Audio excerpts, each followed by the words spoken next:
안녕하세요. 성경의 깊이와 지혜를 탐구하는 시간. 오늘은 가톨릭 성경 시편 중에서도 특별한 의미를 지니는 109장부터 119장까지의 내용을 자세히 살펴보는 시간을 가지려 합니다. 시편은 우리의 삶 속 다양한 감정과 경험들을 하느님 앞에서 솔직하게 표현한 기도이자 찬양이며 때로는 간절한 탄원이 담긴 책입니다. 오늘 함께할 시편들은 다채로운 주제와 형식으로 우리에게 깊은 영적인 통찰을 제공할 것입니다. 이 아름다운 말씀들을 통해 우리 자신의 신앙을 되돌아보고 하느님과의 관계를 더욱 돈독히 하는 귀한 시간이 되기를 바랍니다. 먼저 시편 109장부터 시작해 볼까요? 시편 109장은 다윗의 시로 알려져 있습니다. 이 시편은 한 고통받는 시인이 하느님께 자신의 억울함을 호소하며 적들에 대한 심판을 간구하는 내용을 담고 있습니다. 시인은 자신이 악인들에게 둘러싸여 부당한 공격을 받고 있으며 그들의 악행에 대한 하느님의 정의로운 심판을 기대하고 있습니다. 시편 전체에 걸쳐 시인의 처절한 절규와 하느님의 정의로운 개입을 바라는 간절한 마음이 잘 드러나 있습니다. 시편 109장은 크게 세 부분으로 나눌 수 있습니다. 첫 번째는 시인이 하느님께 자신의 억울함을 호소하며 원수들의 악행을 고발하는 부분입니다. 시인은 원수들이 자신을 거짓말로 공격하고 아무런 이유 없이 미워한다고 하소연합니다. 자신은 그들을 사랑하고 심지어 그들을 위해 기도까지 했음에도 불구하고 그들은 시인에게 악으로 갚았다고 토로합니다. 이러한 불의한 상황 속에서 시인은 하느님께 정의를 세워달라고 간절히 요청합니다. 두 번째 부분은 시인이 원수들에게 내려지기를 바라는 심판의 내용으로 이루어져 있습니다. 이 부분은 다소 충격적이고 격렬한 표현들이 많이 등장하는데 시인은 원수들이 심판을 받아 죄인으로 판결받고 그들의 기도가 거절되기를 바랍니다. 나아가 그들의 수명이 짧아지고 그들의 재산을 다른 사람이 차지하며 그들의 자녀들이 고아가 되고 유리방황하기를 기원하는 등 매우 강력한 저주의 기도를 올립니다. 이러한 격렬한 표현들은 시인이 겪는 고통과 억울함이 얼마나 컸는지를 반증하는 것이기도 합니다. 이는 개인적인 복수심이라기보다는 하느님의 정의가 반드시 실현되어야 한다는 강한 믿음의 표현으로 해석될 수 있습니다. 악인들의 악행이 번성하는 것을 보며 고통받는 의인이 하느님의 정의로운 심판을 통해 악이 근절되기를 바라는 마음을 담고 있는 것입니다. 마지막으로 세 번째 부분은 시인이 다시 하느님의 구원을 간청하고 감사와 찬양을 다짐하는 내용입니다. 시인은 자신이 가난하고 마음이 상해 있으며 하느님의 도우심이 절실함을 고백합니다. 그는 하느님께서 당신의 이름에 어울리게 자신을 구원해 주시기를 간청하며 하느님의 도우심을 통해 원수들이 하느님의 능력을 알게 되기를 바랍니다. 결국 시인은 하느님께 감사드리고 그분을 찬양하겠다고 다짐하며 시편을 마무리합니다. 이 시편은 고통받는 자가 하느님께 의지하여 정의를 호소하고 결국 하느님의 구원을 통해 찬양을 드리게 되는 과정을 보여주는 강력한 메시지를 담고 있습니다. 다음으로 시편 110장을 살펴보겠습니다. 시편 110장은 메시아 시편으로 불리며 그리스도교에서는 예수 그리스도의 신성과 제사장직을 예언하는 중요한 구절로 해석됩니다. 이 시편은 다윗의 시로 다윗이 하느님의 특별한 약속을 받은 것에 대한 찬양과 예언을 담고 있습니다. 특히 주님께서 나의 주님께 말씀하셨다. 내 오른쪽에 앉아라. 내가 너의 원수들을 내 발판으로 삼을 때까지라는 구절은 신약 성경에서 예수 그리스도를 언급할 때 여러 번 인용되며 그분의 왕권과 승천 그리고 최종적인 승리를 예고하는 것으로 이해됩니다. 또한 너는 멜키체덱의 서열을 따른 영원한 사제다라는 구절은 예수님께서 영원한 대제사장으로서 새로운 계약을 세우실 것을 예언하는 것으로 해석됩니다. 이 시편은 강력한 메시아적 기대를 담고 있으며 하느님의 구원 계획을 엿볼 수 있는 중요한 본문입니다. 이어서 시편 111장입니다. 시편 111장은 하느님의 위대하심과 그분이 행하신 놀라운 일들을 찬양하는 시입니다. 이 시편은 히브리어 알파벳 순서대로 각 절이 시작하는 알파벳 C 형식으로 되어 있어 내용을 암송하고 기억하기 쉽게 구성되어 있습니다. 시인은 온 마음을 다해 하느님께 감사드리며 그분이 행하신 일들이 얼마나 위대하고 영광스러운지를 노래합니다. 하느님의 업적은 영원하며 그분의 정의는 언제나 굳건하다는 사실을 강조합니다. 또한 하느님께서는 당신을 경외하는 이들에게 양식을 주시고 당신의 계약을 영원히 기억하신다고 선포합니다. 주님의 규정들은 진실하고 올바르며 영원히 굳건합니다. 이 시편은 하느님의 자비로우심과 정의로우심, 그리고 그분의 모든 행위가 완전하다는 것을 찬양하며 지혜의 시작은 주님을 경외하는 것임을 역설합니다. 하느님을 경외하는 자는 진정한 지혜를 얻게 되며 그분을 찬양하는 것은 영원히 계속될 것이라고 노래합니다. 다음은 시편 112장입니다. 시편 112장 역시 알파벳이 형식으로 되어 있으며 하느님을 경외하고 그분의 계명을 기쁘게 지키는 의인의 복된 삶을 찬양하는 내용입니다. 이 시편은 하느님을 경외하는 자들이 누릴 복을 구체적으로 묘사합니다.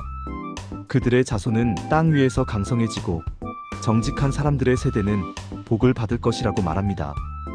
그들의 집안에는 부와 재산이 가득하고 그들의 의로움은 영원히 이어질 것입니다.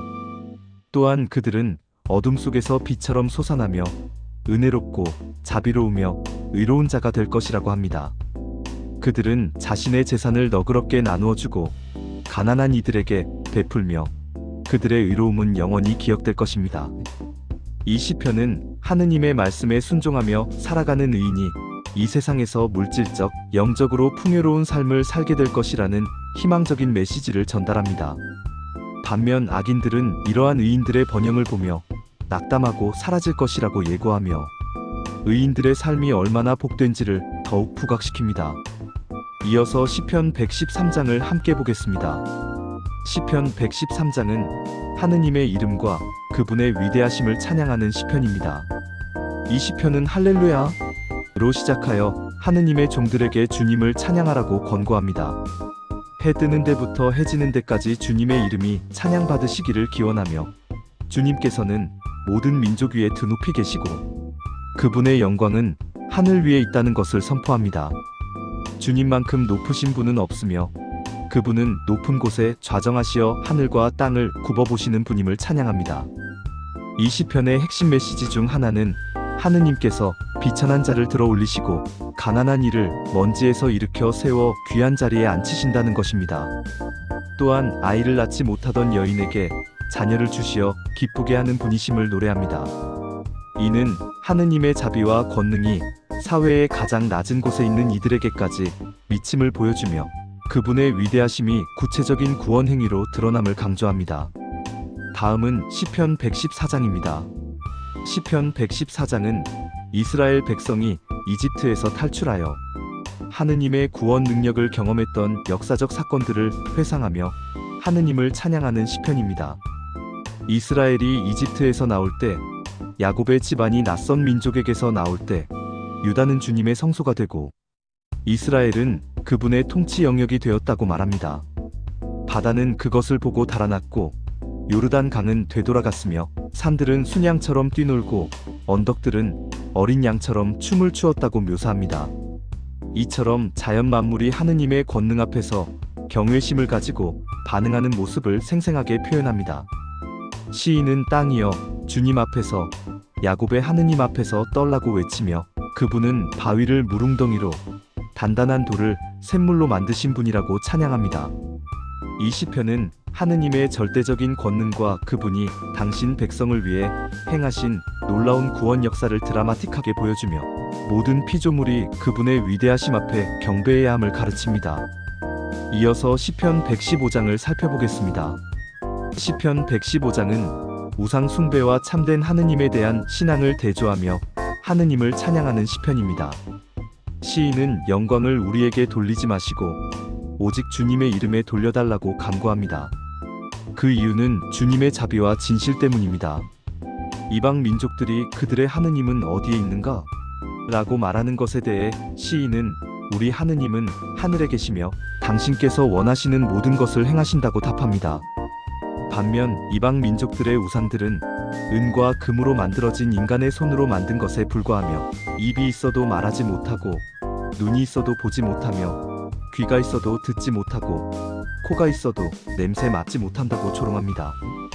손이 있어도 만지지 못하고 발이 있어도 걷지 못하며 목구멍이 있어도 소리내지 못한다고 말하며 우상의 허무함을 강조합니다. 우상을 만드는 자들과 그것을 신뢰하는 자들도 그 우상과 같아질 것이라고 경고합니다. 이 시편은 이스라엘에게 주님을 신뢰하고 그분을 경외하라고 권고하며 주님께서는 그들을 기억하시고 복을 주실 것이라고 약속합니다. 아브라함의 집안과 아론의 집안, 그리고 주님을 경외하는 모든 이에게 복을 주실 것이며 주님께서는 우리에게 계속해서 번성하게 하실 것이라고 노래합니다. 이 시편은 참된 하느님에 대한 굳건한 믿음과 그분을 향한 찬양을 촉구하며 우상 숭배의 어리석음을 명확히 지적합니다. 다음은 시편 116장입니다. 시편 116장은 죽음의 위기에서 구원받은 자가 하느님께 드리는 감사와 찬양의 노래입니다. 시인은 주님께서 자신의 간청하는 소리를 들으셨으므로 그분을 사랑한다고 고백합니다. 자신은 죽음의 줄에 얽매이고 지옥의 고통에 사로잡혀 고난과 슬픔에 빠졌을 때 주님의 이름을 부르며 오 주님, 제 영혼을 구해주십시오 라고 외쳤다고 말합니다. 주님은 은혜로우시고 의로우시며 우리 하느님은 자비로우신 분이심을 찬양합니다. 주님께서는 순진한 자들을 보호하시고 자신이 비천해졌을 때 구원해 주셨다고 고백합니다. 시인은 자신의 영혼에게 다시 평화로 돌아가라고 말하며 주님께서 자신에게 선을 베푸셨음을 기억합니다. 주님께서는 자신의 영혼을 죽음에서, 눈을 눈물에서, 발을 넘어짐에서 구원해 주셨습니다. 그러므로 시인은 주님 앞에서 산자들의 땅에서 걷겠다고 다짐합니다. 자신은 심한 고통을 겪었을지라도 나는 믿었다. 그래서 말하였다고 고백하며 모든 사람이 거짓말쟁이라고 생각하는 절망적인 순간에도 하느님에 대한 믿음을 잃지 않았음을 보여줍니다. 시인은 주님께서 자신에게 베푸신 모든 은혜에 무엇으로 갚을 수 있을까 질문하며 구원의 잔을 들어 올리고 주님의 이름을 부르겠다고 다짐합니다. 주님의 서원을 그분의 모든 백성 앞에서 갚겠다고 약속하며 주님께서는 당신의 성도들의 죽음을 귀하게 여기신다고 말합니다. 시인은 자신은 주님의 종이며 주님께서 자신의 족쇄를 풀어주셨으므로 감사의 제물을 드리고 주님의 이름을 부르겠다고 선포합니다. 예루살렘아, 내 한가운데에서 주님의 집들에서 주님을 찬양하겠다고 말하며 시편을 마무리합니다. 이 시편은 죽음의 문턱에서 하느님의 구원을 경험한 이의 깊은 감사와 새로운 삶에 대한 헌신을 감동적으로 표현하고 있습니다. 다음은 시편 117장입니다. 시편 117장은 모든 민족과 백성에게 주님을 찬양하라고 권고하는 짧지만 강력한 시편입니다. 모든 민족들아, 주님을 찬양하여라. 모든 백성들아, 그분을 찬미하여라. 라는 두 절로 이루어져 있으며 이는 하느님의 위대한 사랑과 진실이 모든 인류에게 미친다는 보편적인 메시지를 담고 있습니다. 주님의 사랑은 우리에게 크시고 주님의 진실은 영원히 지속되기 때문입니다. 이 시편은 인종과 국경을 초월하여 모든 인류가 창조주 하느님을 찬양해야 할 이유를 간결하면서도 명확하게 제시합니다. 하느님의 보편적인 통치와 사랑을 강조하며 모든 피조물이 그분을 찬양해야 할 합당한 이유를 선포합니다. 이어서 시편 118장을 살펴보겠습니다. 시편 118장은 하느님의 자비가 영원하다는 사실을 찬양하며 구원받은 백성이 하느님께 감사를 드리는 시편입니다. 주님께 감사하여라. 좋으신 분이시다. 그분의 자애는 영원하시다.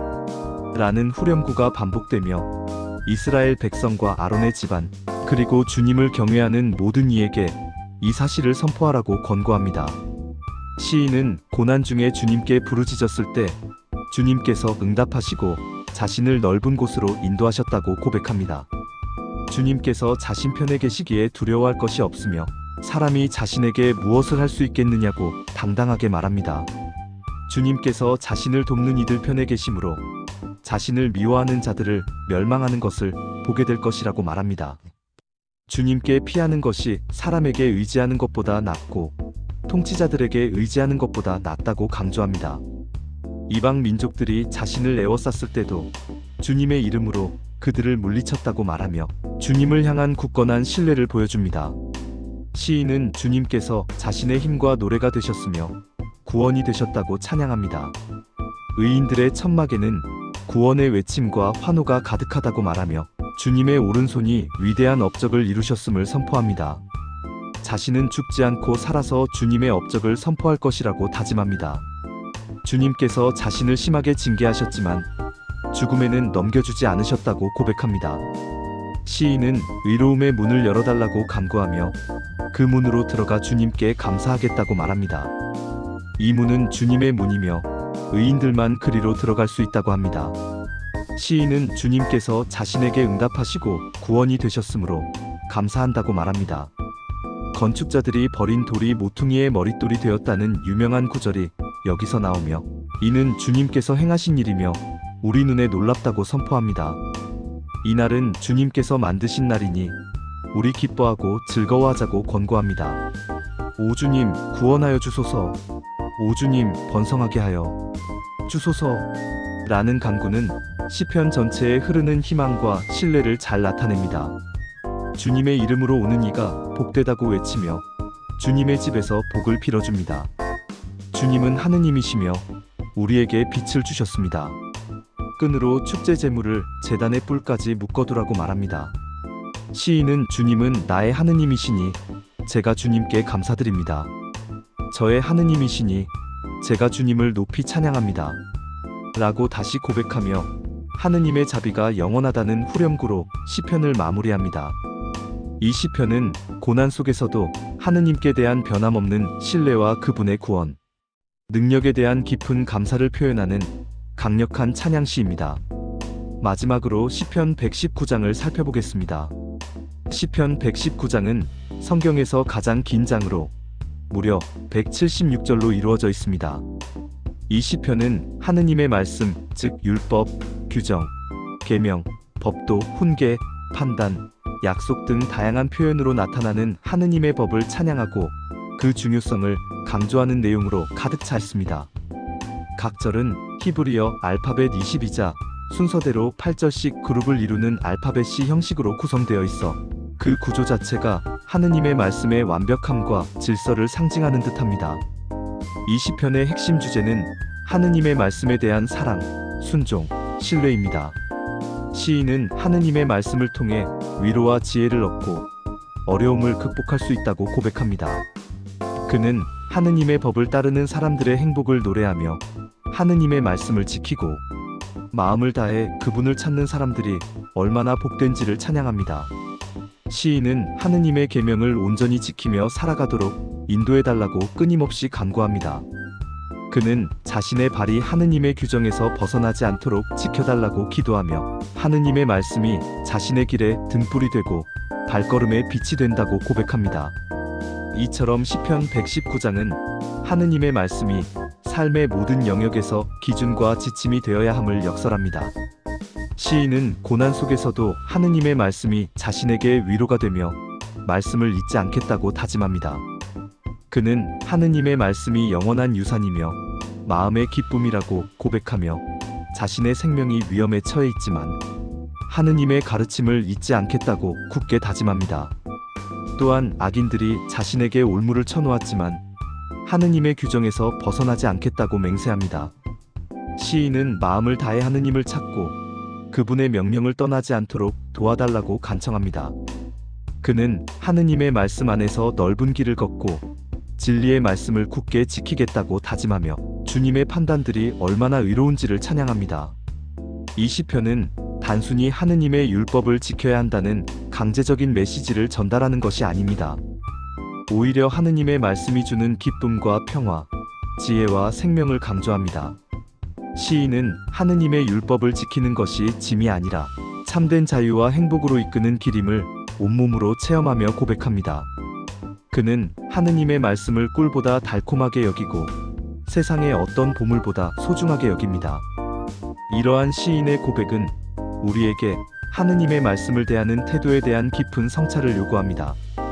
시편 119장을 읽으면서 우리는 하느님의 말씀이 우리 삶의 모든 순간에 얼마나 중요한 역할을 하는지 다시 한번 깨닫게 됩니다.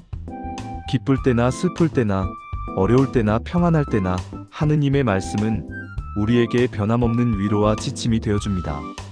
이 시편은 하느님의 말씀 안에서 진정한 삶의 의미를 찾고 그 말씀에 순종함으로써 하느님과의 깊은 관계를 맺을 수 있음을 강력하게 증언합니다. 지금까지 가톨릭 성경 시편 109장부터 119장까지의 내용을 함께 살펴보았습니다. 각 시편들은 저마다 독특한 메시지와 깊은 영적인 의미를 담고 있었지만 결국 하느님의 위대하심과 그분의 자비로우심, 그리고 그분과의 관계 속에서 인간이 경험하는 다양한 감정과 믿음을 공통적으로 노래하고 있습니다. 고난 속에서 정의를 호소하는 절규에서부터 하느님의 말씀에 대한 무한한 사랑과 찬양에 이르기까지 이 시편들은 우리의 신앙 여정 속에서 언제나 우리에게 영감을 주고 위로를 주는 소중한 말씀이 될 것입니다. 이 말씀을 통해 여러분의 삶에 하느님의 은총과 평화가 가득하기를 바랍니다. 감사합니다.